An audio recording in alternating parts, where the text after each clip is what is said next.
আমি জানি না এখন আমার এই মুহূর্তে কি বলা উচিত, লাইভে আসা উচিত হয়েছে কিনা, কিন্তু ওর সাথে আমার সরাসরি কথা বলার কোনো ইচ্ছা নাই। এই জন্য কিছু ভুল ধারণাও ছিল পাবলিকের, আমার ফ্যামিলি।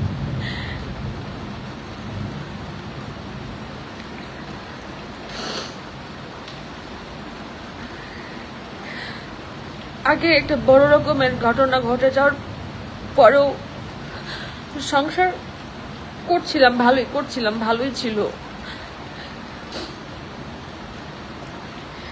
এগুলোর ভিতরে ছিল না।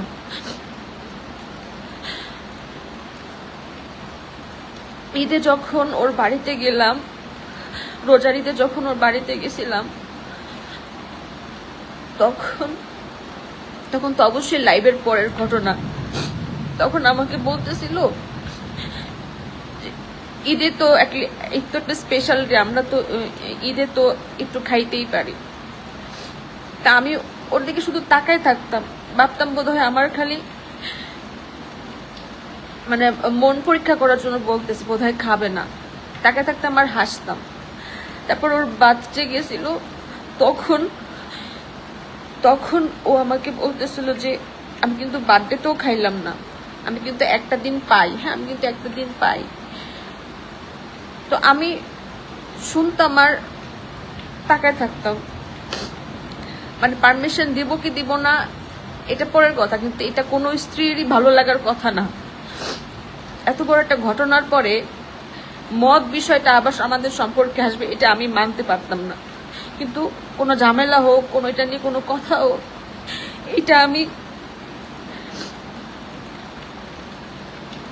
কখনোই মানে ইয়ে করতে পারতাম না। ভালোই চলতেছিল সবকিছু মিলে। তারপর আমার আজকে গায়ে লাগছে কোনটা, সেটা হচ্ছে যখন ও জানলো, মানে আমরা জানলাম আমরা বাবা মা হব, তখন ও খুশিতে জড়া ধরে বলছিল